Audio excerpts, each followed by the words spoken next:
अस्सलाम वालेकुम। आज हम द प्रोफेसी ऑफ फ्रैंकस्टीन जो कि एक युवल नोआ हैरारी का वर्क है, आज हम उसको थॉरली स्टडी करेंगे, उसके टेक्स्ट को। ठीक है। इससे पहले मैं ये बता दूं कि इस वीडियो का जो था एक पार्ट 1 था जिसमें मैंने राइटर का पूरा इंट्रोडक्शन दिया हुआ है।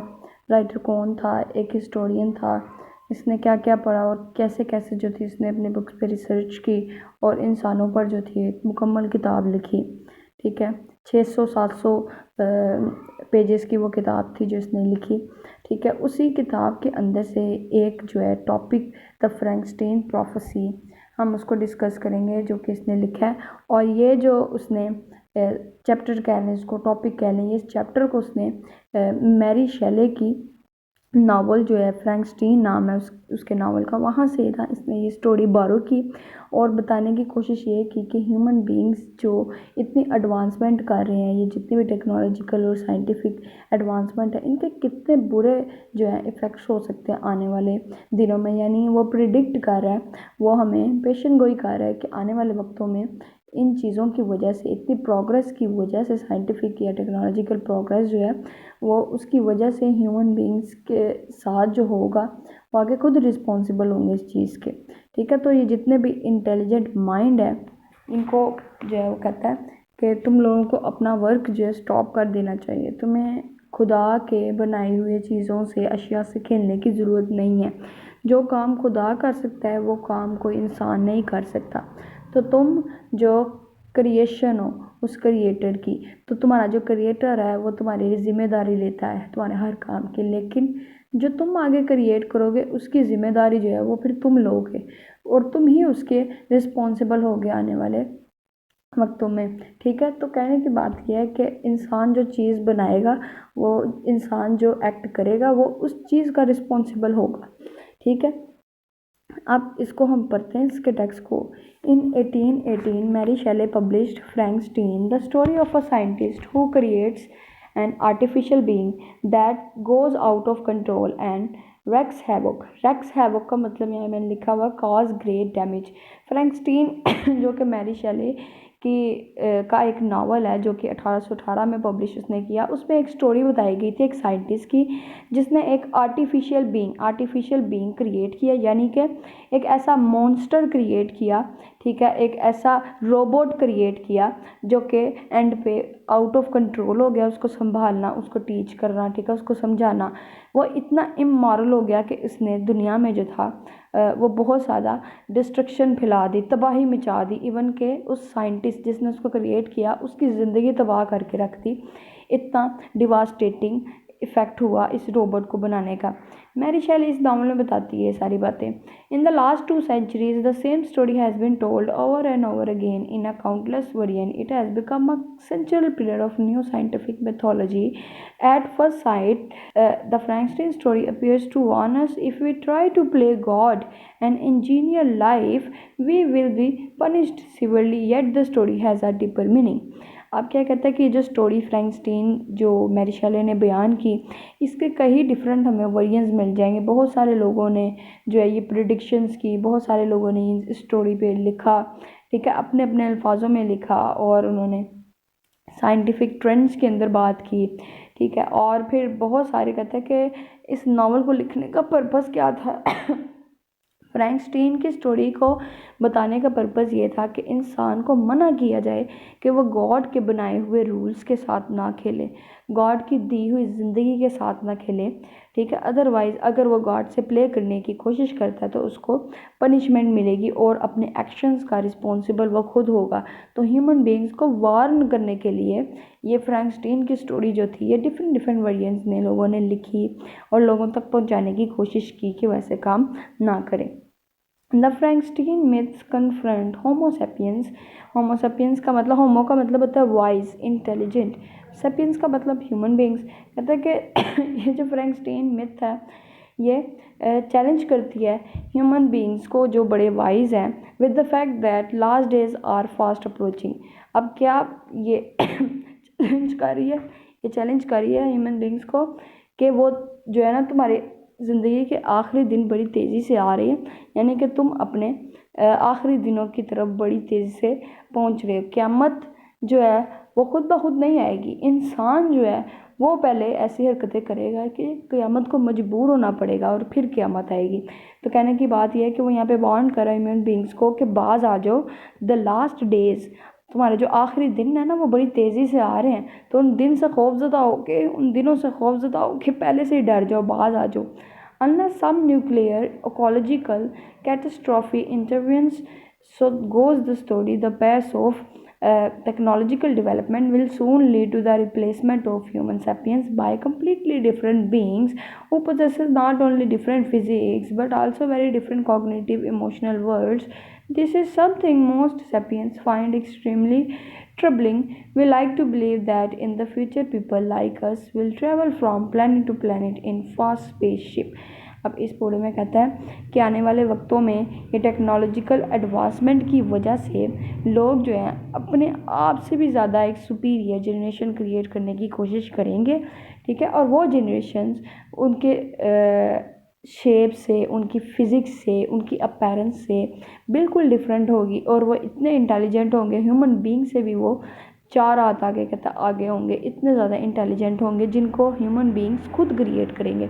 और फिर क्या होगा कि वो जो लोग होंगे जो हमसे बिल्कुल टोटली डिफरेंट होंगे, चूँकि वो कॉग्निटिवली, इमोशनली, ठीक है, वो बहुत ज़्यादा स्ट्रॉन्ग होंगे हमसे, तो फिर हमें उसके ट्रबल्स जो हैं इन फ्यूचर फेस करने पड़ेंगे, उसकी हमें मुश्किलात को फिर फेस भी करना पड़ेगा।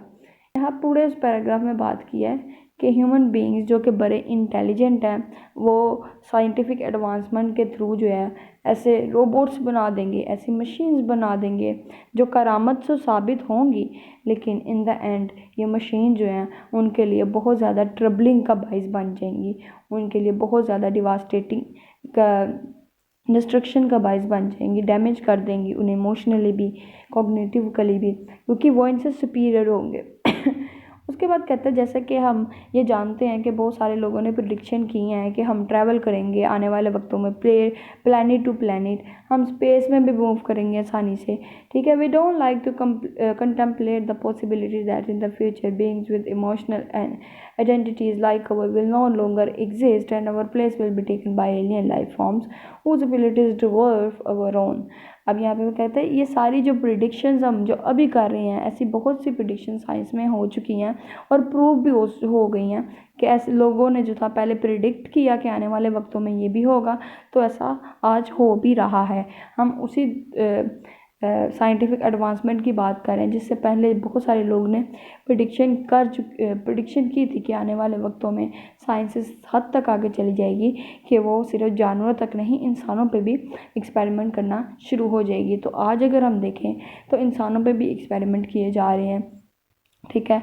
अगर इंसानों में कोई एबिलिटी किसी चीज़ की कमी है तो हम आर्टिफिशियली पार्ट्स लगा के उस कमी को पूरा कर रहे हैं, ठीक है। हम नेचुरल तरीके को से जो इंसान का एक प्रोसेस है लाइफ और डेथ का, हम उस नेचुरल बर्थ और डेथ को जो है वो स्टॉप करके ह्यूमन बींग्स को ज़्यादा देर तक ज़िंदा भी रख सकते हैं, ह्यूमन बींग्स को जल्दी मार भी सकते हैं। तो हम सारी चीज़ों को अगर साइड पे रखें तो वो युवल नोआ हरारी कहना ये चाह रहा है ऐसी मशीनरीज, ऐसी टेक्नोलॉजीज़ आने वाले दिनों में बनेंगी जो कि ह्यूमन को खुद डिस्ट्रॉय कर देंगी, और वो टेक्नोलॉजीज़, वो मशीनरीज, वो रोबोट्स इतने इंटेलिजेंट होंगे कि ह्यूमन बीइंग्स जो होंगे वो खुद को कमतर समझेंगे। और चूँकि उन्होंने खुद ही अपने से ज़्यादा एबिलिटी, जैसे for example AI, artificial intelligence, इतना जो इंटेलिजेंट है, अपने से ज़्यादा इंटेलिजेंट चीज़ उसने बनाने की कोशिश की है, तो वो इस चीज़ का भी डिवास्टेटिंग इफेक्ट जो है वो अपने ऊपर देखेगा। मजीद वो कहता है we somehow find comfort in the ideal that Dr. Feinstein created a terrible monster whom we had to destroy in order to save our life. We like to tell the story that the way because it implies that we are the best of all beings, that there never was and never will be something better than us. Any attempt to improve us will inevitable fail, because if our bodies might be improved, you can touch the human spirit. अब वो यहाँ पे वो कहना ये चाह रहा है कि ये जो फ्रैंकस्टीन की स्टोरी थी इसमें जैसे कि हमने बात की कि एक बड़ा टेरिबल मॉन्स्टर, अगली लुक जिसकी थी, अगली अपीयरेंस जो थी, ऐसा मॉन्स्टर क्रिएट किया गया। वो स्टोरी का मकसद था कि हमें बताया जा रहा है कि हम फ्यूचर के अंदर अपने आप को खुद एक्सप्लॉइट करेंगे अपने आप को ही बचाने के लिए। दो मकसद हैं इस चीज़ के। पहली बात, हम रोबोट्स या मशीनरी क्यों बनाते हैं? हम इंसानों की रहनुमाई के लिए, ठीक है, उनके काम को आसान करने के लिए, ठीक है, उनकी ज़िंदगी को पुरसकून बनाने के लिए मशीनरीज बनाते हैं। हमने रोबोट्स बनाना शुरू कर दिए ताकि इंसान को ज़्यादा से ज़्यादा कंफर्ट जोन में लाया जाए, उसे ज़्यादा काम ना करना पड़े, उसे अपने आप को थकाना ना पड़े, ताकि उसको थकावट रहे तो वो दुनिया के दूसरे मामले में आगे ना बढ़ सके, वो प्लेयर्स ना एंजॉय कर सके। तो ह्यूमन बींग्स ने इस सोच के साथ मशीनरीज, इस सोच के साथ रोबोट्स बनाए ताकि ह्यूमन की हेल्प की जा सके हर महाज पे। फॉर एग्जांपल जो एआई बना वो ह्यूमन को सपोर्ट करने के लिए, असिस्ट करने के लिए बनाया गया, ताकि दुनिया में कहीं पे भी अगर किसी पर्सन को कोई चीज़ समझ में नहीं आ रही इंग्लिश लैंग्वेज में, ठीक है, तो वो आसानी से एआई की हेल्प से उस चीज़ को अंडरस्टैंड कर सकता है, खुद पढ़ सकता है, ठीक है। तो बनाई तो बहुत अच्छी चीज़ के लोगों की हेल्प हो, लेकिन इसका इफ़ेक्ट क्या हुआ कि बहुत सारे लोग जो थे वो बेरोज़गार हो गए। जहाँ पर उनको पैसे दे के लोग अपने डॉक्यूमेंट्स भरवाने जाते थे, समझने जाते थे, पढ़े लिखे लोगों के पास जाते थे कि हमें ये समझा दो, हम अनपढ़ हैं, हमें नहीं समझ में आ रहा लिखा क्या है। वहीं पे बहुत सारे लोग जो थे वो इलिटरेट थे, जो कि एआई आने की वजह से जो था उनमें लिटरेसी रेट जो था वो बढ़ गया, यानी कि वो पढ़ने लिखने लग गए, वो इंटेलिजेंट हो गए। एआई ने इटसेल्फ इंसान को क्या कर दिया, स्ट्रॉन्ग कर दिया कि वो किसी का मोहताज नहीं है कि भाई किसी से जाके समझने की ज़रूरत पड़ेगी। इवन कि अभी इतनी ज़्यादा टेक्नोलॉजी की वजह से जो बच्चे हैं घर में, कभी वही किताबें हम टीचर्स के थ्रू जो थे पढ़ा करते थे, मैट्रिक लेवल की, एफए लेवल की, ठीक है, उसके बाद ऑनवर्ड यूनिवर्सिटी लेवल की, हमें एक टीचर की रिक्वायरमेंट होती थी। आज कहता है कि आने वाले वक्तों में हमें ऐसे लोगों की भी ज़रूरत नहीं होगी एआई की वजह से। तो एआई ने इतना कुछ जो है वो इंसान को उसकी कंफर्ट के लिए इतना कुछ बना दिया, लेकिन इसका इफ़ेक्ट क्या हुआ कि बहुत सारे लोग जो थे वो बेरोज़गार भी हो गए। अगर जापान की बात की जाए, स्टिल वहाँ पे ज़्यादा रोबोट्स होने की वजह से बेरोज़गारी बढ़ चुकी है। वहाँ पे इंसान जो है वो जॉब जो है उसके लिए, जो जॉब से वो पैसे अर्न करता था, अब वो उसको नहीं मिलते। क्यों? क्योंकि रोबोट उसकी जगह इंस्टॉल कर दिए गए हैं और सिर्फ उनकी बैटरियाँ चार्ज करके पैसे कमाए जाते हैं वहाँ पे।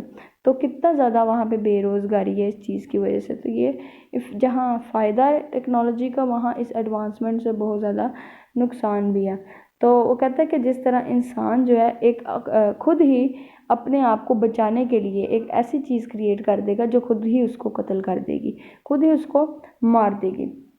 वी लाइक उसके बाद इस पूरे पैराग्राफ में कहता है कि ह्यूमन बीइंग समझते हैं कि हम ही बेस्ट हैं, हम ही बहुत इंटेलिजेंट हैं, हमसे ज़्यादा कोई सुपीरियर नहीं है, ठीक है। और शुरू से ही वो इस चीज़ पर जो है प्राउड फील करते आ रहे हैं, ठीक है। लेकिन आने वाले वक्तों में वो अपने से भी ज़्यादा एक सुपीरियर क्रिएशन क्रिएट करेंगे, ठीक है। और जब वो सुपीरियर क्रिएशन क्रिएट होगी तो ये ह्यूमन बीइंग जो है आने वाले वक्तों में उन्हीं क्रिएशन से जो है ना वो जेलस होंगे, उन्हें किल करने की कोशिश करेंगे, ठीक है, जो चीज़ें क्रिएट की हैं।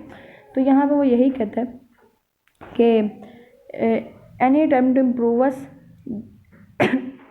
हमें बदलने की कोई भी कोशिश जो है ना वो अब नाकाम हो गई हुई है। Because even our bodies might be improve. यहाँ पे वो कहता है कि इंसान की बॉडी को जो है वो इम्प्रूव किया जा सकता है, लेकिन ह्यूमन सोल को जो है ना हम टच नहीं कर सकते। ह्यूमन सोल अगर उसमें इविल थिंग आ गई है, ठीक है, वो अगर बुराई मांगती है, उसमें अगर जेलसी आ गई है, तो हम उसको बदल नहीं सकते। हम उस सोल के साथ कोई जो है एक्सपेरिमेंट नहीं कर सकते। साइंस ह्यूमन बॉडी को जो है वो तब्दील कर सकती है। तो कहने से मुराद ये है कि इंसानों को उसकी बॉडी के थ्रू, ठीक है, उसके माइंड के थ्रू जो है एक्सप्लॉइट किया जा रहा है। और उसकी जो खुद की सोल है ना, ये उस पर डिपेंड करता है कि वो उसको इम्प्रूव कर सकता है या नहीं करता। ये कोई बाहर का बंदा जो एक्सप्लॉइट नहीं कर सकता।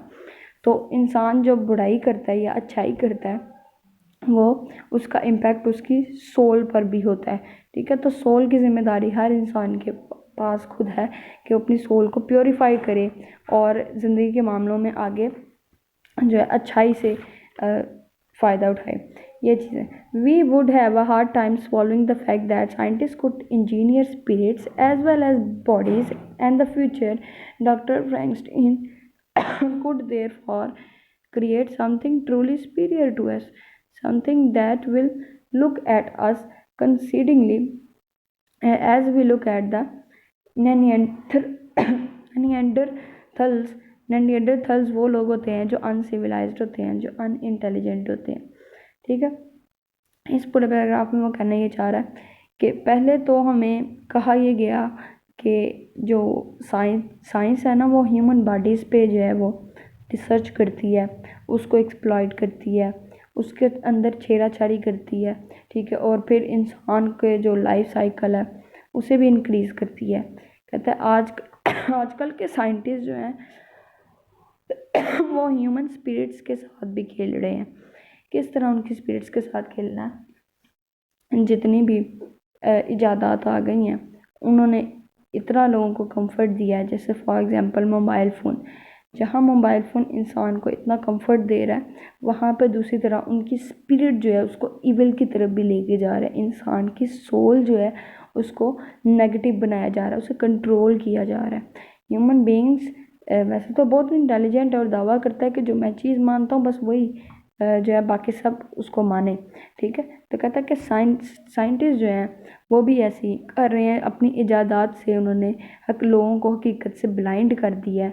ठीक है, लोगों को उनकी होली बुक से जो है वो दूर ले गई हैं, ऐसी चीज़ें हैं। और अपने हिसाब से लोगों के माइंड्स को जो है वो चलाया जा रहा है। ठीक है, तो उनके से ना ही सिर्फ बॉडी पे एक्सपेरिमेंट किए जा रहे हैं बल्कि उनके सोल्स को भी करप्ट किया जा रहा है। ठीक है, उनकी सोल्स को भी हिप्नोटाइज किया जा रहा है, उनकी सोल्स को भी, उनके माइंड्स को भी पैरालाइज्ड किया जा रहा है ताकि वो सिर्फ हमारी सुने। अब एक कॉन्सेप्ट है ब्रेन वॉशिंग। जब इंसान किसी भी मिलिट्री फोर्स के अंदर जाता है तो सबसे पहले मिलिट्री क्या करती है, वो उसकी ब्रेन वॉशिंग करती है। ठीक है, ब्रेन वॉशिंग करने के अलग वो तरीके इस्तेमाल कर सकती है। ठीक है, जब उस सोल्जर का ब्रेन वॉश हो जाता है और वो अपने कंट्री के लिए लड़ने के लिए हर तरह से तैयार होता है, तब हम जाके कहते हैं कि ये सोल्जर बन चुका है और वो हमसे एक डिफरेंट बीइंग बन चुका होता है। हालांकि अगर सोल्जर्स की लाइफ देखी जाए तो वो काफ़ी ज़्यादा जो है हमसे डिफरेंस में आ जाती है। वो नॉर्मल ह्यूमन बीइंग्स की तरह नहीं होते, उनके बिहेवियर्स जो है नॉर्मल ह्यूमन बीइंग्स से थोड़े डिफरेंट हो जाते हैं। तो कहते हैं कि इसी तरह ह्यूमन सोल्स और उन स्पिरिट्स को करप्ट भी किया जाता है, उन्हें अच्छा भी बनाया जाता है, उनकी स्पिरिट्स के साथ खेलने की कोशिश की जाती है। और स्पेशली उन लोगों के साथ जो अनसिविलाइज्ड होते हैं, जिनके पास नॉलेज नहीं होता और जो बेचारे मासूम होते हैं, वो जो है इन लोगों की बातों में आकर फंस जाते हैं। ठीक है, अपनी स्पिरिट्स को एक्सप्लॉइट कर देते हैं, उनसे फिर कत्ल करवाए जाते हैं, उनसे फिर वॉर्स करवाई जाती हैं, उनसे फिर मर्डर्स करवाए जाते हैं, उन्हें दहशतगर्द बनाया जाता है। ठीक है, तो टेररिज्म भी जो है वो यहाँ से प्रमोट होती है। तो इस तरह ह्यूमन की सोल्स को एक्सप्लॉइट किया जा रहा है। फिर वो अगला कहता है we can not be certain whether today's Frankenstein will indeed fulfill this prophecy. The future is unknown, and it would be unsurprising if the forecast of the last few pages were realized in full. His history teaches us that what's to be seen only now around the corner may never materialize due to unforeseen barriers, and that the other unimagined scenarios will in fact come to pass. When nuclear age erupted in 1940s, many forecasts were made about the future nuclear world of the year 2000, when Sputnik and Apollo 11 fired the imagination of the world. Everyone began predicting that by the end of the century, people would be living in space colonies on Mars and Pluto. Few of these forecasts came true. On the other hand, nobody foresaw the internet. Forecast का मतलब वो लोग जो पेशन गोई करते हैं। ठीक है, जो फ्यूचर को प्रेडिक्ट करते हैं कि फ्यूचर में ये चीज़ होगी। कहता है कि जो फ्रैंकस्टीन स्टोरी जो बताई गई है, हमें नहीं पता कि आने वाले वक्तों में ये प्रोफेसी जो है, ये जो पैगाम है, ये हमें सच्चा होता हुआ साबित नज़र आएगा। ठीक है, लेकिन हम ये कह सकते हैं कि इससे पहले बहुत सारे ऐसे फोरकास्ट आ चुके हैं जिन्होंने तारीख के बहुत सारे पेजेस पे आने वाले वक्तों की बात की थी, और उनमें से बहुत सारे प्रिडिक्शंस जो हैं उन फॉरकास्ट की ट्रू भी साबित हुई हैं कि आज आने वाला वक्त जो है वो बिल्कुल उनके मुताबिक जो है चल रहा है, जैसे उन लोगों ने बात की। फॉर एग्जांपल यहाँ पे उसने एक मिसाल दी कि फॉरकास्ट जो थे पहले से प्रिडिक्ट करते थे कि एक एज ऐसी आएगी जो कि इतने ख़तरनाक चीज़ें बनाएगी, बॉम्ब टाइप, जिससे जो है दुनिया को ख़तरा होगा, ठीक है, जिससे लोगों की जानों को ख़तरा होगा, फिर वो वेपन्स ईजाद करेगी, ठीक है। तो प्रिडिक्ट तो कर दिया गया था। तो कहता है कि ये प्रिडिक्शन बहुत पहले कर दी गई थी, तब की गई थी जब ये चीज़ें, ये वेपन्स, ये न्यूक्लियर एटॉमिक बॉम्ब्स, ये जब फायर अलार्म्स, इस तरह की चीज़ें जो थी जब एग्जिस्ट नहीं करती थी, ये बातें तब प्रिडिक्ट की गई थी। और 2000 जैसे कि जो सदी चल रही है हमारी, ठीक है, 2000 सेंचुरी के अंदर हम ये सब चीज़ों को मुकम्मल होता हुआ देख रहे हैं कि आज आला से आला वेपन बनाया जा रहा है। किसके लिए बनाया जा रहा है? ह्यूमन को मारने के लिए, ठीक है, ह्यूमन बॉडी को किल करने के लिए जो है आज इतने ख़तरनाक वेपन्स बनाए जा रहे हैं। फिर ये न्यूक्लियर बॉम्ब्स जो हैं, फिर ये जो है न्यूक्लियर थिंग्स जो हैं, ये डराने के लिए, ह्यूमन जनरेशन को खौफजदा रखने के लिए बनाई जा रही हैं, ठीक है। तो ये प्रिडिक्शन तो बहुत पहले ही हो गई थी। तो कहते हैं इसी तरह बहुत सारी प्रिडिक्शन जो हैं वो सच भी साबित हुई हैं। फिर वो एक और एग्जांपल देता है, जैसा कि बहुत सारे लोगों ने प्रिडिक्ट किया था कि हम जो है वो आसमान पे चांद पे, प्लैनेट्स पे, सियारों पे जाके ना रहेंगे। बहुत सारे लोगों ने ऐसे पहले प्रिडिक्ट किया था। प्रिडिक्ट मतलब पेशन गोई की थी कि ऐसा भी होगा। तो आज अगर हम देखें तो यहाँ पे उसने एग्जांपल दी कि स्पुतनिक एंड अपोलो 11। स्पुतनिक होता है कि एक सैटेलाइट था, ह्यूमन फर्स्ट आर्टिफिशियल सैटेलाइट का नाम था। जो इंसान ने पहला सैटेलाइट बनाया था ना, आर्टिफिशियल सैटेलाइट, उसको जब आसमान पे भेजा गया था तो उसका नाम रखा गया था स्पुतनिक। और दूसरा जो है अपोलो 11। अपोलो 11 जो है वो भी it was the name of first space flight that first landed humans on the moon। Apollo 11 एक ऐसी स्पेस लाइट थी जिसके थ्रू जो है, जिसके अंदर बैठ कर जो है ना, ये स्पेसशिप कह लें, ह्यूमन बींग्स उसके अंदर बैठ कर ना उन्होंने चांद का पहली दफ़ा जो है ना सफ़र किया था, और वहाँ पे चांद में पहली दफ़ा वो उन्होंने कदम रखा था। तो जो स्पुतनिक सैटेलाइट था, इस सैटेलाइट को पहले रशिया ने जो था, सबसे पहले रशिया ने बनाया और आसमान पे भेजा, खला में भेजा, ठीक है। लेकिन जो अपोलो 11 था उसको इस पर्पज़ से बनाया गया कि इंसान ने उस स्पेसशिप के अंदर जो था, उस स्पेसशिप के अंदर बैठकर जो था चांद का पहला सफ़र किया, और चांद पर जो है ना उसने वक्त गुजारा थोड़ा बहुत। तो इन दोनों चीज़ों की प्रिडिक्शन जो थी पहले हो चुकी थी दुनिया में। बहुत सारे साइंटिस्ट, बहुत सारे लोग जो थे प्रिडिक्ट कर चुके थे कि आने वाला वक्त तो ऐसा आएगा कि हम जो है ना वो प्लैनेट्स में जाके रहेंगे, प्लूटो में रहेंगे, मार्स में रहेंगे। आज कहा जा रहा है कि इंसानों के लिए ना मार्स जो कि एक सियारा, उसके ऊपर एक जो है ना घर बनाए जा रहे हैं, उसके ऊपर उसके लिए एक ऐसी ज़िंदगी बनाई जा रही है कि इंसान जो है ना वो ज़मीन छोड़ कर उस मार्स पे जाके रहेगा। तो आज ये सारी बातें जो हैं, ये सारी बातें जो प्रिडिक्ट की हुई थी, ये सच हो रही हैं। कहते कि कुछ फोरकास्ट ऐसे भी थे जिन्होंने इंटरनेट की प्रिडिक्शन भी की थी, ठीक है। और उनकी जो इंटरनेट की प्रिडिक्शन है कि एक ऐसा आला आएगा, ठीक है, एक ऐसी चीज़ आएगी कि जो इंसान के सारी इग्नोरेंस को ख़त्म कर देगी। एक ऐसा दौर आएगा जब इंसान को जो है किसी से बात करने के लिए किसी का मोहताज होने की ज़रूरत नहीं पड़ेगी। तो क्या है इंटरनेट? क्या है बेसिकली, अगर किसी के हाथ में सेल फ़ोन है, ठीक है, तो वो तो आज पूरी दुनिया से कनेक्ट है, वो हर एक इंसान से बात कर सकता है, चाहे वो उसको जानता है या नहीं जानता। तो इंटरनेट ने तमाम ह्यूमन बींग्स को एक दूसरे से जोड़ा हुआ है। तो कहता है कि ये सब जो है इंटरनेट की प्रिडिक्शन भी बहुत सारे लोगों ने पहले ही कर दी थी, तो आज वो भी प्रिडिक्शन जो है सच साबित हो रही है। तो जहाँ इतनी चीज़ें सच साबित हो रही हैं, तो यकीनन जो ये फ्रैंकस्टीन की प्रोफेसी है कि भाई आने वाले वक्तों में ह्यूमन बींग्स ऐसे ऐसे रोबोट्स बनाएंगे जो उनको खुद एक्सप्लॉइट कर देंगे, ये भी बात ऐसा हो सकता है कि सच हो जाए आने वाले दिनों में। इसीलिए इस स्टोरी का नाम द फ्रैंकस्टीन प्रोफेसी रखा गया है, क्योंकि प्रोफेसी का मतलब होता है कि वो चीज़ जो एक पैगाम होता है, ठीक है, जो एक पैगाम होता है जो दिया जा रहा है। तो फ्रैंकस्टीन प्रोफेसी का मतलब यहाँ पे ये है कि एक प्रिडिक्शन की जा रही है कि आने वाले वक्तों में एक ऐसा रोबोट ऐसे रोबोट्स बनाए जाएंगे जो ह्यूमन बींग्स को खुद एक्सप्लॉइट करेंगे। अगले पैराग्राफ में, so don't go out just yet to buy liability insurance to indemnify your gains. Lawsuit filed by digital beings. The above fantasies or nightmares are just stimulants for your imagination. What we should take seriously is the idea that next stage of history will include not only technological and organizational transformations but also fundamental transformations in human consciousness, identity, and these could be transformations so fundamental that they will carry the term human into the question. How long do we have? No one really knows. As already mentioned, some says that 2050 a few human beings will already be a mortal. Less radical forecasts speak of the next century or next millennium, yet for the perspective of 70,000 years of sapient history, what are few millennia? Melania का मतलब था thousands of years. अब यहाँ उसमें पूरा ये कहना ये चाह रहा है कि आज जो है इंसान जो है अपनी इंश्योरेंस के थ्रू जो है वो ये लाइबिलिटी नहीं खरीद सकता कि वो कब तक रहेगा ज़िंदा या कब तक जो है वो ज़िंदा नहीं रहेगा। लेकिन क्या है, एक मिनट, कौन आया मम्मा? कहता है आप किसी डिजिटल बीइंग से बचने के लिए इंश्योरेंस भी नहीं करवाने जा सकते ताकि आप उससे महफूज हो। यानी आने वाले वक्तों में इंसान ऐसी चीज़ें बनाएगा जिससे वो इंश्योरेंस भी नहीं मांग सकेगा।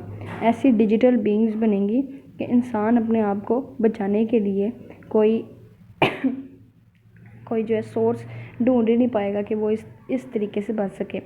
यहाँ पे कहने का मकसद ये है कि डिजिटल बीइंग से पहुँचने वाले जो नुकसान है, फॉर एग्जांपल एक मोबाइल फ़ोन है, ठीक है, उसके थ्रू हम अगर सुनने में आया कि हमारे अकाउंट ट्रेस हो जाते हैं, ठीक है, मोबाइल फ़ोन के हमारी वीडियोज़ लीक हो जाती हैं, प्राइवेट वीडियोज़ जो होती हैं, ठीक है। इसी तरह ऐसी बहुत सारी चीज़ें, ऐसी बहुत सारी प्राइवेट चीज़ें जो कि लोग जो है हैक करके निकाल लेते हैं। तो कहते हैं कि उससे बचने के लिए, इन डिजिटल बीइंग से बचने के लिए इंसान के पास अब कोई इंश्योरेंस नहीं है, ठीक है, कोई ऐसी चीज़ नहीं है कि जो उसके पास हो जो उसको इस ख़तरनाक डिजिटल दौर से बचा सके, इस डिजिटल थिंग से बचा सके। इसी तरह अगर हम बात करें, ये जितने भी सैटेलाइट्स हैं जो कि स्पेसशिप्स में हैं, ये सैटेलाइट्स जो हैं वो ऑल टाइम हर ह्यूमन बीइंग्स को जो है, हर ह्यूमन बीइंग को ना ऊपर से देख रहे हैं।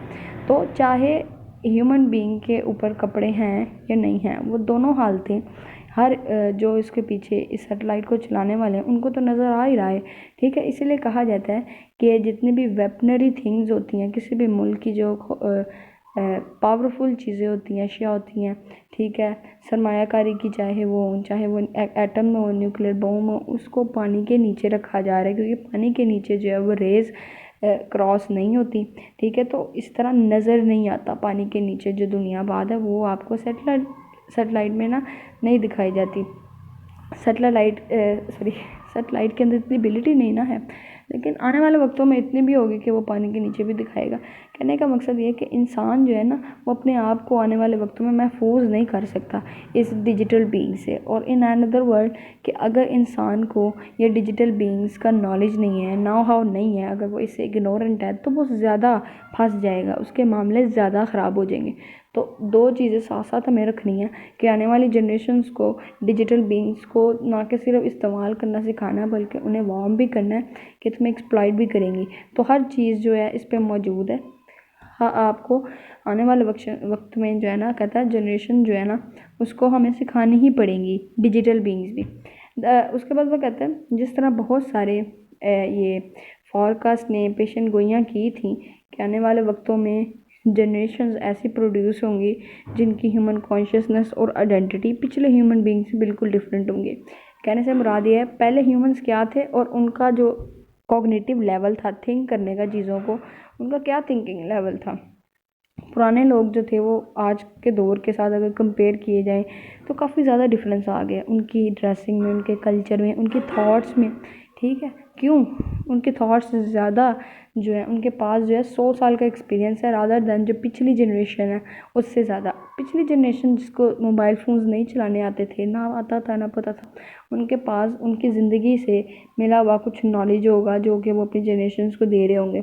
लेकिन उनकी जनरेशन्स यानी कि हम लोग जो इस मॉडर्न दौर में रह रहे हैं, हमारे पास उनसे ज़्यादा नॉलेज किस तरह है? क्योंकि हम डायरेक्ट कनेक्ट हैं वर्ल्ड से, हम वर्ल्ड की बारगेनिंग से कनेक्ट हैं, ट्रेड से कनेक्ट हैं, हम वर्ल्ड की इकोनॉमिकल कंडीशन से जो है वो कनेक्ट है, हम वर्ल्ड की साइंटिफिक एडवांसमेंट से कनेक्ट है, हम वर्ल्ड की इविल थिंग से भी कनेक्ट है, हम वर्ल्ड की गुड थिंग से भी कनेक्ट है। तो कहने की बात यह है कि मॉडर्न जनरेशन के पास डिजिटल बीइंग्स के थ्रू बहुत ज़्यादा नॉलेज है रादर दैन के प्रीवियस जनरेशन। लेकिन अगर यही मॉडर्न ह्यूमन बीइंग्स को कंपेयर किया जाए आने वाली नस्ल से, आने वाली नस्ल इन मॉडर्न से भी ज़्यादा मॉडर्न होगी, और वो इस तरह की मॉडर्न होगी कि उनका भी स्टाइल जो है कल्चर का, ठीक है, ड्रेसिंग का, खाने का, वो हमसे बिल्कुल कुछ डिफरेंट हो जाएगा। आज हमें क्या है, आज हम थोड़ा बहुत देसी खाना पसंद करते हैं, ठीक है, हम फास्ट फूड भी पसंद करते हैं। आने वाली जनरेशन जो है वो क्या पता सिर्फ फास्ट फूड ही खाए, वो देसी चीज़ों को पूछे ही ना, ठीक है। तो इस तरह की चीज़ है। उनकी ड्रेसिंग हम जैसी हो ही ना। अब माइंड मत करो, तो यहाँ पे कुछ लोग जो हैं वो ड्रेस पहनते हैं हमारी सोसाइटी में, और ड्रेस इसलिए होता था कि आपकी बॉडी कवर हो। आने वाले वक्त में ऐसे ड्रेसेस होंगे जिनसे बॉडी तो कवर नहीं होगी, लेकिन कहा जाएगा भाई ये भी फैशन है, ये भी पहना जाता है, तो ह्यूमन जो है वो नंगा होगा कपड़े पहन के भी। तो ये भी दौर हमें आगे मिलेगा, ऐसा दौर भी आएगा। तो उसके बाद कहता है, ये क्वेश्चन उठाता है कि क्या साइंस जो है, ये फॉरकास्ट जो है, ये हमें इतनी बातें जो कि ये सच साबित हो गई हैं, तो ये सब चीज़ें मिल के ह्यूमन बीइंग्स को सोचने पर मजबूर करते हैं कि हम इस दुनिया में कब तक हैं। अब यहाँ पे ह्यूमन बीइंग्स को कहता है सोचना चाहिए कि हम इस दुनिया में कब तक जो है मौजूद है, चूँकि बहुत सारी कहा जा रहा है कि 2050 के अंदर जो है, या फिर इससे आगे की जो ज़िंदगी है वो मॉर्टल हो जाएगी। मॉर्टल का मतलब जितनी में लाइफ है ना वो इमॉर्टल हो जाएगी। ऐसे ऐसे ह्यूमन बीइंग्स बनाए जाएंगे जो कि जिनका लाइफ साइकिल ज़्यादा होगा और जिनका डेथ रेट कम होगा। 2050 के अंदर ऐसी जनरेशन जो है पैदा होगी। कहने की बात यह है कि जितनी मेडिकल डिस्कवरीज हो रही हैं, ठीक है, वो इंसान को एक नई ज़िंदगी दे रही हैं, इंसान को वो ज़्यादा देर तक ज़िंदा रख रही हैं। उसकी नेचुरल डेथ जो है उसको स्टॉप करके इंसान जो है उन साइंटिफिक चीज़ों की वजह से ज़्यादा देर तक ज़िंदा रह सकता है। तो कहता आने वाले वक्तों में जो ये साइंस इतनी प्रोग्रेस कर लेगी कि क्या पता ह्यूमन बीइंग्स इमॉर्टल बन जाए, वो कभी किल ही ना हो, ठीक है, वो जो है ना इंटरनेटी तक वो जो है ना ह्यूमन बीइंग्स जो है वो ज़िंदा रहें। तो साइंस ऐसी भी एडवांसमेंट जो है वो लेके आ सकता है, इंट्रोड्यूस करवा सकता है। तो ये चीज़ भी प्रिडिक्ट की जा रही है। उसके बाद last paragraph, if the curtain is needed about to drop on sapient history, we member of one of its final generations should devote some time to answering one last question: what do we want to become?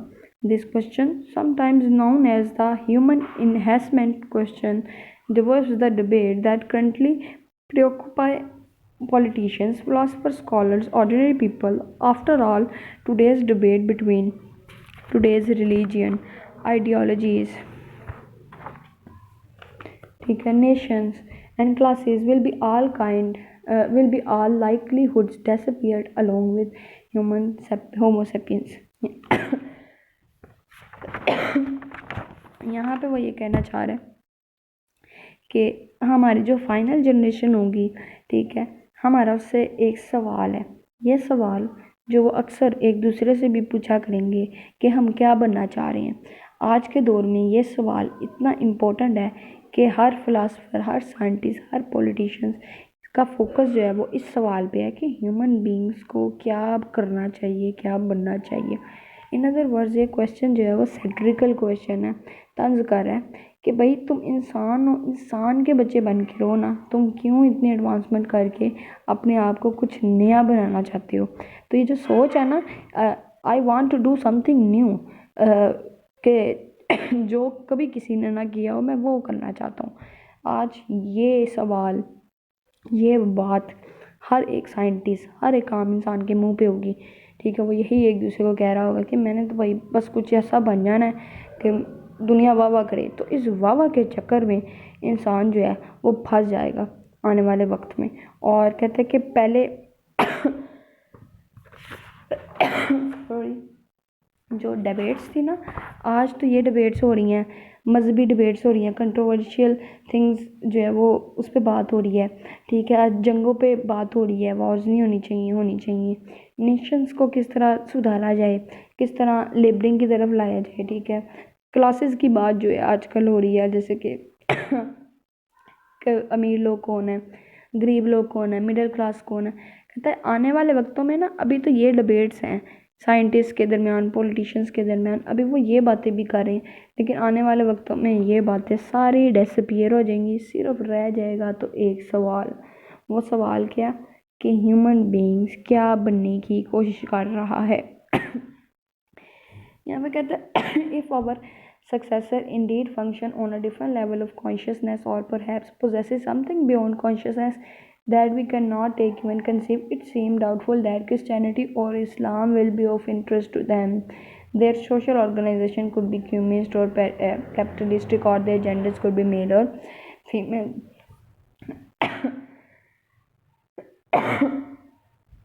अब यहाँ पे कहता है कि हमारे जो successors हैं, ठीक है, वो उनके पास डिफरेंट लेवल की कॉन्शियसनेस होगी। उनका जो बिलीफ है वो डाउट करेंगे अपने रिलीजियस बिलीफ के ऊपर भी, कि हमें क्रिश्चियन होना चाहिए या हमें इस्लाम को ज्वाइन करना चाहिए। उनकी सोशल ऑर्गेनाइजेशन, उनकी क्लास सिस्टम पता नहीं आगे हो ना हो, ठीक है। इवन के कहता है कि साइंस जो है इतना उनके कॉन्शियसनेस इंक्रीज़ कर देगा कि वो अपने जेंडर भी एक्सचेंज कर सकेंगे। तो ये पहचानना ही मुश्किल हो जाएगा कि एक इंसान, उसका असल मज़हब क्या है, वो कहाँ पे पैदा हुआ है, उसकी आइडेंटिटी चेंज हो जाएगी, ठीक है। ह्यूमन बीइंग जो हैं वो अपने आप को ना क्रिश्चियन कहेंगे, ना वो अपने आप को इस्लाम मुस्लिम्स कहेंगे, ना अपने आप को हिंदूज़ कहेंगे। आने वाले वक्त में ये जो क्लास सिस्टम है, क्या पता है कोई इंसान जो है वो ये भी ना कहे कि मैं अमीर हूँ या गरीब हूँ। आने वाले वक्तों में कहता है कि इंसान पहचाना ही ना जाए कि ये मर्द है या ये औरत है। क्यों? क्योंकि आज हम जितनी भी साइंटिफिक एडवांसमेंट की वजह से क्या है कि हम जेंडर भी चेंज कर रहे हैं। तो ये जो ट्रांसजेंडर होना है इट्सेल्फ, क्या मतलब है इसका? इसका मतलब ये है कि आने वाले वक्तों में हम ये जान ही नहीं पाएंगे कि ये लड़का था या ये एक लड़की है, ठीक है। इतना हम उसको तब्दील कर देंगे आने वाले वक्तों में, हम ये चीज़ें पहचान ही नहीं पाएंगे कौन किस मज़हब से ताल्लुक़ रखता है, कौन किस क्लास से ताल्लुक़ रखता है, ठीक है। तो वो ये चीज़ कहता है। And yet the great debates of the history are important. कहता है कि ये जितनी भी डिबेट्स हैं हिस्ट्री के अंदर, माजी के अंदर बहुत ज़्यादा इम्पोर्टेंट है। जो अब इस वक्त जो है हम कर रहे हैं, ये भी डिबेट ही कर रहे हैं ना हम, कि आने वाला वक्त कैसा होगा, प्रिडिक्ट भी कर रहे हैं, साथ साथ पीछे एंशियंट सिविलाइजेशन की हम साथ साथ बात भी कर रहे हैं, हिस्ट्री भी बता रहे हैं कि पहले ह्यूमन बीइंग जो थे अनपढ़ थे, फिर साइंस ने आया, इतना मॉडर्न कर दिया, साइंस ने इतना मॉडर्न बनाया कि वो चीज़ें ईजाद करते करते कहाँ तक पहुँच गए। The because at lead the first generation of these gods would be shaped by the cultural ideas of their human designer. Would they created in the image of the capitalism of Islam or of feminism? The answer to this question might send them careening in entirely different direction. कहता है कि आने वाली ये जो generation है, जो पहली जनरेशन जो है जो गॉड्स की जिनके आइडियाज़ जो है ह्यूमन चेंज कर देंगे। कहने की बात यह है कि ह्यूमन बीइंग्स ऐसी जनरेशन प्रोड्यूस करेंगे जिनके वो माइंड्स को तब्दील कर देंगे, जिनके वो आइडियाज़ को तब्दील कर देंगे। आने वाले ह्यूमन बीइंग्स या तो कैपिटलिज्म का इमेज होंगे, या तो इस्लाम का या फेमिनिज़म का। अब ये बड़ी इम्पोर्टेंट बात यहाँ पे इसने की है कि कार्ल मार्क्स, अगर आपने पढ़ा हो, Karl KARL, Karl MARLX, Karl Marx कहता है कि आइडिया पहले इस्टेब्लिश होता है, ठीक है, उस आइडिया के बाद उस आइडिया पे जो है ना वो काम स्टार्ट होता है। दिमाग में पहले आइडिया आता है और फिर ह्यूमन उसको वर्क करके उस आइडिया को इस्टेब्लिश करता है अपने सामने। फॉर एग्ज़ाम्पल, मेरे दिमाग में भी कमाने का आइडिया आया था, और आइडिया ये था कि मैं समुंदर के थ्रू ना अपना जो कारोबार है उसको आगे बढ़ाऊँगी। आइडिया था। बाद में मैंने इस आइडिया को सच साबित करने के लिए कुछ कश्तियाँ बनाई, उसमें अपना सामान रखा और डिफरेंट ममालिक में वो सामान भेजा। तो मेरे ज़हन में पहले आइडिया आया था, फिर मैंने ये चीज़ों को जो था इस्टेब्लिश किया और उस आइडिया पे वर्क करके मैंने अपने आप को रिच बना लिया। तो इसी तरह कहता है कि आने वाली जो जनरेशन है, जो हमें नहीं पता वो आने वाली जनरेशन किस आइडिया को फॉलो करेगी। कुछ लोग कैपिटलिज्म के आइडिया को फॉलो करके कैपिटलिस्टिक कहलाएंगे। कैपिटलिज्म का मतलब क्या होता है, ऐसे लोग जो हुक्मरान तबका है, जो कहते हैं कि हम लोगों पे हुक्मरानी करें, जिनके अपने कारोबार होंगे, जिनके पास मशीनरी होंगी, ठीक है, वो गरीब तबके को जो है मज़दूर रखेगा और उन्हें पैसे देगा उनकी मज़दूरी के। तो बहुत सारे लोग जो है वो कैपिटलिस्टिक माइंड के होंगे, कुछ फेमिनिस्टिक माइंड के होंगे। फेमिनिस्टिक से मुराद जो औरतों के हकूक़ के बारे में बात करेंगे, ठीक है, वो उनके आइडिया के मुताबिक कुछ लोग चलेंगे। कुछ लोग जो हैं वो सॉवरेनिस्टिक आइडियाज़ दिमाग में उनके चलेंगे। कुछ के यूरोसेंट्रिक आइडियाज़ चलेंगे कि यूरोप जैसे जो है ना, यूरोसेंट्रिक कहते हैं जो यूरोप को फॉलो करने वाला माइंड होता है, ठीक है, ये यूरोप की हिमायत करता है कि हर चीज़ जो है उसके मुताबिक हो, यूरोप अच्छा है और यूरोप को अच्छा कहने वाला। तो ये कहते हैं आने वाला दौर जो है ना उसमें हम देखेंगे कि किस तरह लोग आइडियाज़ पे काम करते हैं। तो ये जितनी प्रिडिक्शंस जो हुई हैं, ये जो इसने जितने भी पीछे बताई हैं कि इतनी चीज़ें ईजाद हो गई हैं, इतने सैटेलाइट बन गए हैं, इतनी स्पेसशिप्स बन गई हैं, इसका मकसद क्या था? इसका मकसद ये था कि पहले लोग प्रिडिक्ट करते हैं, पहले आइडिया को प्रिडिक्ट करने के बाद एक आइडिया जनरेट होता है कि आने वाले दौर में ये काम होगा, फिर उस आइडिया के ऊपर काम होता है और एट दी एंड जाके उस आइडिया को जो है ना वो हकीकत बना के सामने रख दिया जाता है।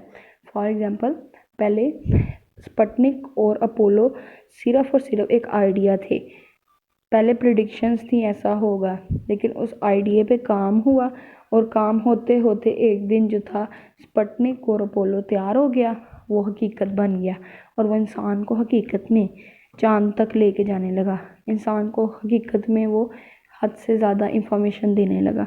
तो ये सारी बातें जो कि पहले सिर्फ हवाई बातें होती थी, एंड पे आके रियलिटी का पार्ट बन गई। इसी तरह कहता है ये जो फ्रैंकस्टीन की जो प्रोफेसी है, ठीक है, ये भी हो सकता है कि अभी तो सिर्फ एक आइडिया है, इस आइडिया पे काम भी हो रहा है। जापान में सबसे ज़्यादा रोबोट्स तैयार हो रहे हैं। तो कहता है इस आइडिया पे काम भी हो रहा है, आने वाले वक्तों में फिर ये प्रेडिक्शन भी ट्रू साबित हो सकती है।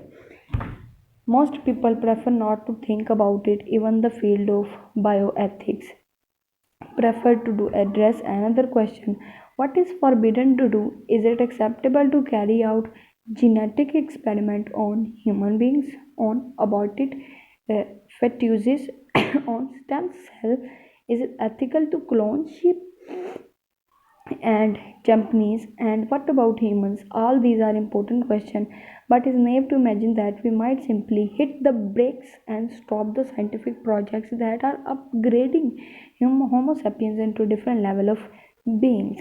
अब यहाँ इस पूरे में बात है कि जहाँ इतनी एडवांसमेंट होगी, साइंटिफिक एडवांसमेंट के बाद लोगों ने जो था ना कुछ क्वेश्चन जो थे वो अराइज करना स्टार्ट किए, कुछ क्वेश्चन जो थे उन्होंने डिबेट करना उन पर स्टार्ट की। जो कि सबसे इम्पोर्टेंट क्वेश्चन क्या था जो उसने पहले भी डिस्कस की, उसने कहा एथिकल क्वेश्चन, कि इंसान को इखलाकियात के दायरे में रह के ना हर काम करना चाहिए। और लोगों ने कहा ये चीज़ एथिकल है, रोबोट बनाना एथिकल है या अनएथिकल, तो इस पे भी डिबेट हुई होगी, ठीक है। तो कुछ लोगों ने कहा कि ह्यूमन बींग्स पे एक्सपेरिमेंट करना ठीक है। अगर आप कुछ लोगों को देखें ना, साइंस में साइंटिस्ट कहेंगे अच्छा है, हम उन पर एक्सपेरिमेंट इसलिए करते हैं ताकि वो ज़िंदगी ज़्यादा गुजार सकें, ठीक है। अगर वो खुद ह्यूमन बींग जो है वो खुद मर रहा है और वो चाहता है कि मेरी मौत से जो मेरे जितने भी बॉडी पार्ट्स हैं उनको किसी और ह्यूमन बींग्स पे लगा दिए जाएं, तो ये तो अच्छी बात हुई ना कि उसने अपनी बॉडी के हिस्से दे दिए, बांट के गया वो, ठीक है। तो कुछ लोग जो हैं इस चीज़ को अच्छा समझते हैं कि इंसान पे एक्सपेरिमेंट होना चाहिए, इट्स अ गुड थिंग, और कुछ लोग इसको बहुत बुरा समझते हैं कि नहीं, इंसान पे एक्सपेरिमेंट नहीं होने चाहिए। इसके एग्ज़ाम्पल इस तरह लेते हैं कि बहुत सारे जानवरों को ना, क्योंकि पहले एक्सपेरिमेंट जानवर पे किया जाता है फिर इंसान पे ना, तो अब तो डायरेक्ट हो गया, अब तो ह्यूमन बींग्स पे किया जा रहा है। तो कहते पहले जानवरों पे किया जाता था, उन्हें इतनी बुरी तरह से पहले उनको बेहोश किया जाता था उनके सर पे डंडा मार के, ठीक है। अब तो बड़ी टेक्निकल चीज़ें आ गई हैं कि उनको एनेस्थीसिया दे के बेहोश कर दिया जाता है। पहले डंडा मार के उन्हें बेहोश किया जाता था, उनके ब्लड पे रिसर्च होती थी, उनके हार्ट पे, उनके गुर्दे, फेफड़े, उनका पूरा जिस्म फाड़ के, चीर फाड़ के हर एक पुर्जे को डिस्कस करते थे। ह्यूमन बींग्स ने ये हरकत की है। तो कुछ लोग कहते थे इट्स टोटली अनएथिकल कि हम किसी मासूम सी जान को मार देते हैं सिर्फ अपने एक्सपेरिमेंट के चक्कर में, ठीक है, ताकि हम उनसे दूसरे, लेकिन उसका हमने नुकसान कर दिया। हमने एक इंसान की या एक क्रिएचर को हमने क्या किया, मौत के घाट उतार दिए। तो कहता है बहुत सारे लोग जो है इसको अनएथिकल कहते हैं, तो बहुत सारे लोग एथिकल भी कहते हैं कि एक की जान लेके हमने करोड़ों इंसानों को सेव किया, ठीक है। तो इसी तरह वो सेकंड जो क्वेश्चन पे बात करता है कि आजकल जो है बच्चा जनने के जो है ना तरीके, उसके बारे में ही बात की जाती है। कुछ लोग कहते हैं जो नॉर्मल डिलीवरी होती थी वो ज़्यादा बेहतर थी, जो ये आर्टिफिशियल टाइप ऑफ जो डिलीवरी है उसमें जो है बड़ा खतरा है। अब कितना सच है कितना नहीं है इंसान को पता है। ज़्यादातर अगर देखा जाए तो जो यहाँ पे औरत के मामले में जो है साइंस ने बड़ी उसकी हेल्प की है इस लेवल पे, ठीक है, इस प्रोसेस में, ठीक है। तो कुछ लोग कहते हैं नहीं पहले वाला प्रोसेस ज़्यादा बेहतर था। तो उनके according what is ethical and unethical, लोगों ने इस पर भी सवाल किया, ठीक है। इसके बाद कुछ जेनेटिक चेंजिंग्स की बात हुई कि ये जो जीन्स बदले जा रहे हैं ह्यूमंस के, ठीक है, वो भी अनएथिकल है। क्यों? क्योंकि आज के दौर में हम आइडेंटिफाई नहीं कर पाएंगे वो कौन मर्द है कौन औरत है। जेनेटिक्स की वजह से जो है ये आइडेंटिफिकेशन करना मुश्किल हो जाएगा कि कौन पहले से मर्द था या कौन पहले से औरत थी। तो कहते हैं ये जीन्स पे जो जेनेटिकली किसी इंसान को जो है तब्दील करना, ये भी तो साइंस जो है करप्शन कर रही है, अनएथिकल काम कर रही है, ठीक है। कुछ लोग कहते हैं ये एथिकल है, कुछ कहते हैं अनएथिकल। जो मज़हब से कनेक्टेड हो वो तो कहेंगे कि अनएथिकल है, ठीक है। और जो साइंस जिनका टेम्परामेंट साइंस ने डेवलप किया है या वो साइंटिफिक एडवांसमेंट से बड़े मुतासिर हैं, वो कहेंगे बड़ा अच्छा कर रही है। तो इस तरह की चीज़ें। क्लोनशिप का मतलब कुछ लोगों को जो है कहते हैं कि साइंस जो है वो इंसान को कन्विंस कर रही है कि उसे लोगों को मारना चाहिए, उसे लोगों से नफ़रत करनी चाहिए। तो क्या ये एथिकल है? किस तरह साइंस किस तरह कन्विंस कर रही है? ये आज हमने जितने वेपन्स बना लिए हैं, न्यूक्लियर बॉम्ब्स बना लिए, ये इंसान को उकसा रही है कि ये वेपन्स को, ये बॉम्ब्स को कहीं इस्तेमाल करो। ये जो साइंटिफिक एडवांसमेंट है ये इटसेल्फ इंसान को क्या करिए, उकसा रही है कि हमें मारना चाहिए अगली जनरेशन को। फॉर एग्ज़ाम्पल इस वक्त इसराइल और फ़लस्तीन इशू बहुत ज़्यादा हाईलाइट है। इसराइल जो है फ़लस्तीन को अगर मार रहा है तो वो क्यों मार रहा है? क्योंकि उसको पता है उसके पास इतनी टेक्नोलॉजी है। अगर उसके पास टेक्नोलॉजी ना होती तो क्या उसके दिमाग में ये आइडिया आता किसी को किल करने का? मेरा नहीं ख्याल कि उसके दिमाग में ये आइडिया आता। तो हमारी सबसे बड़ी किसी को किल करने के जो मोटिव्स हैं वो किसने जनरेट किए हैं? साइंस ने, साइंटिफिक टेक्नोलॉजीज़ ने। अगर ये टेक्नोलॉजी जितनी ज़्यादा हार्श वे में प्रोड्यूस की जाएंगी उतना ज़्यादा कत्ल बड़े लेवल का होगा। पहले लोग जो थे ना वो छुरियाँ, चाकू, इस तरह की वॉर्स होती थी तो इंसान के बचने के चांसेस होते थे, ठीक है। वॉर्स में भी आपकी वॉर्स ऐसी हैं कि आप एक जगह बैठ के दूसरे का पूरा मुल्क तबाह कर दोगे, जिसमें बहुत सारे इनोसेंट भी मर सकते हैं, जिसमें बहुत सारे जो है विक्टिम्स भी मर सकते हैं जिनको आप मारना चाहते हो। तो ह्यूमन बीइंग जो है उनके माइंड आज करप्ट हो गए हैं इस साइंस की वजह से। तो क्वेश्चन करता है कि क्या फिर ये एथिकल है किसी को किल करना?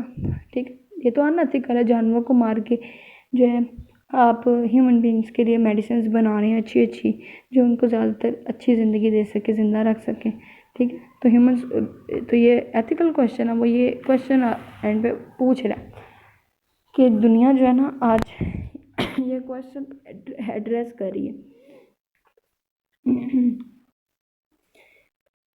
और कुछ लोग कहते हैं, कुछ लोग तो प्रेफर ही नहीं करते इन चीज़ों के बारे में सोचना भी। फिर वो नेक्स्ट बात करता है कि for these projects are extricably match together with the Gilgamesh project and ask scientist why they should the genome कहते हैं cycle of birth, growth and abundance. Try to connect a brain to a computer or try to create a mind inside a computer. 9 out of 10 times you will get the same standard answer. We are doing it to cure diseases and save human lives, even though implication of creating a mind inside a computer are far more dramatic than curing psychiatric illness. This is the standard justification given because nobody can argue with it. That is why the Gilgamesh project is the flagship of science. It serves to justify everything science does. Thus, Dr. Frankenstein piggybacks on the shoulder of Gilgamesh. Since it is impossible to stop Gilgamesh, it is also impossible to stop Dr. Frankenstein. The only thing we can try to do is to influence the direction scientists are taking, since we might soon be able to engineer our desires to. Perhaps the real question facing is not what we want to become and what we want to want. Those who are not spooked by this question probably haven't given it enough thought. यहाँ पे वो सब में कहता है कि आज आप साइंस या किसी साइंटिफिक बंदे से पूछें ना, या साइंटिस्ट से पूछें कि तुमने इतनी ज़्यादा एडवांसमेंट क्यों की। फॉर एग्जांपल एक टेक्नोलॉजी से पूछते हैं जिसने कंप्यूटर की टेक्नोलॉजी डेवलप की कि तुमने कंप्यूटर में माइंड क्यों लगाया, तो वो कहता है लोगों की आसानी के लिए भी लगाया है कि उनका काम आसान करने के लिए रखा है। फिर इसी तरह उनसे पूछा जाए कि तुमने एक इंसान का मर्डर किया है, ठीक है, तो वो कहेगा साइंटिस्ट से पूछा जाए तो कहता मैं तो इस पर एक्सपेरिमेंट कर रहा था ताकि आने वाली जनरेशन को बचाया जा सके, तो मैं तो गलत काम नहीं कर रहा।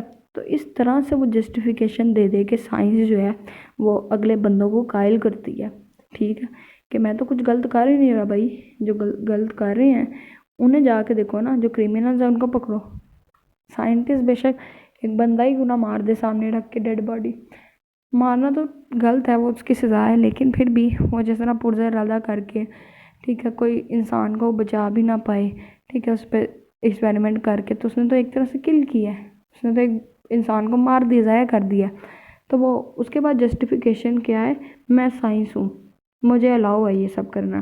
तो कहता है कि ये जो जितना भी प्रोसेस हो रहा है इस वक्त इंसान को ज़्यादा देर तक ज़िंदा रखने का, ठीक है, मेडिकेशंस का, मेडिसिन बनाने का जो प्रोसेस है, ये इस तरह जस्टिफिकेशन दे के जो है ना साइंस अपने आप को कहती है कि मैं रिस्पॉन्सिबल नहीं हूँ किसी की डेथ की, ठीक है, मैं तो उनकी ज़िंदगी बढ़ा रही हूँ, तुम मुझे गलत क्यों कह रहे हो, मैं तो इंसान की ज़िंदगी जो है वो बढ़ाने की कोशिश कर रही हूँ, तुम बदतमीज़ हो, तुम समझ नहीं रहे।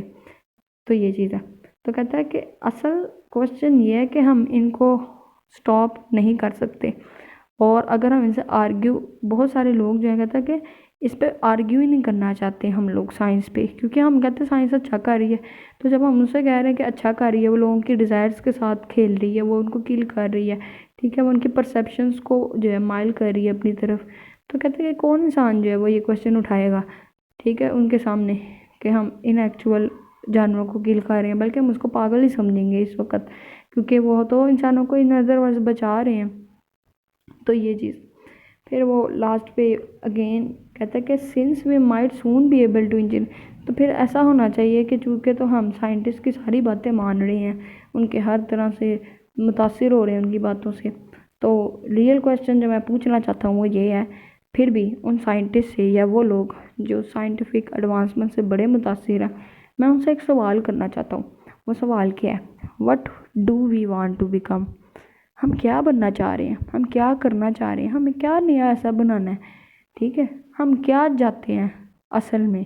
तो ये वो क्वेश्चन है जो कि इंसान के इविल माइंड को जो वाजिया करता है, ठीक है, जो वो ये हम सब ह्यूमन बीइंग से पूछ रहा है कि असल में इंसान ये सब कुछ करके साबित क्या करना चाहता है, या असल में उसकी क्या ख्वाहिश है। अगर इंसान की ख्वाहिश पूछी जाए, ठीक है, what do we want to want, हम क्या चीज़ करना चाहते हैं, तो शायद कहता है कि वो इस क्वेश्चन को सही, अगर क्वेश्चन को राइज करें तो शायद समझ पाए कि हम जो इतने लोगों को किल करके अब और क्या निकालना चाहते हैं, कितनी इंसान के अंदर डिज़ायर है। ये चीज़ है, ये सारे नावल के अंदर जो है फ्रैंकस्टीन की प्रोफेसी को ही डिस्कस किया गया, कि मैरी शेले का नावल था, ठीक है, ये बताने के लिए ह्यूमन बीइंग्स को वार्न करने के लिए कि खुदा के जो बनाए हुए असूल हैं, ठीक है, जो असूल मज़हब ने बनाए हुए हैं, उनके साथ जो मॉरलिटी के प्रिंसिपल्स हैं, जो कि एथिकल प्रिंसिपल्स हैं, जो कि इंसान की वैल्यूज़ हैं, ठीक है, जो कि ह्यूमन बीइंग्स की फर्टिलिटी का सवाल है। तो कहते हैं कि ये सब चीज़ों को मद्देनज़र रखते हुए हमें सोचना चाहिए कि आज साइंस किस मोड़ पर खड़ी है, और क्या साइंस एथिकल कर रही है काम या अनएथिकल कर रही है। अगर एथिकल कर रही है तो उसके लिए तो हज़ार जस्टिफिकेशन है, लेकिन जो अनएथिकल काम है हमें उनको भी हाईलाइट करना चाहिए, उनको स्टॉप करना चाहिए, उन प्रोजेक्ट्स को बंद करवाना चाहिए जिनमें जानवरों की जाने जाती हैं, जिनमें इंसानों की जाने जाती हैं। ठीक है, ये चीज़ है। इतनी एडवांसमेंट, इतना नॉलेज कहता है हमें नहीं हासिल करना चाहिए जितना नॉलेज जो है वो हमें एक्सप्लॉइट कर दे आगे जाके। तो हमें ये रोबोट्स इतने हाई लेवल के, ये आर्टिफिशियल इंटेलिजेंस में इतनी ज़्यादा प्रोग्रेस जो है, ये जो प्रोजेक्ट है इनको रोक देना चाहिए, ताकि आने वाली जनरेशन्स को हम जो है नुकसान ना पहुंचा सकें, या फ्यूचर में हम ऐसी कोई चीज़ें ना बना दें जिनसे ह्यूमन बींग्स को ख़तरा हो, चाहे वो किसी मज़हब से ताल्लुक़ रखती हों, किसी जनरेशन से ताल्लुक़ रखती हों, या फिर कहीं से पर भी वो रहते हों, तो उन्हें नुकसान ना पहुँचे। हमें हमारी प्रायोरिटी क्या है कि ह्यूमैनिटी को जो है वो अलाइव रखना। तो अगर ह्यूमैनिटी मर गई तो इसका मतलब हम सब जो है वो इंसान नहीं, हम हैवान हैं सारे। तो ह्यूमैनिटी को अलाइव रखने के लिए हमें चाहिए कि हम कुछ साइंस के वेज़ को समझें, एथिकली काम करें, ठीक है, साइंस पे, ना कि अनएथिकली वर्क करें, और इसके नताइज का सामना फिर हमें आगे ना करना पड़े। तो वो कहता है कि ह्यूमन बींग्स को इस चीज़ के बारे में सोचना चाहिए।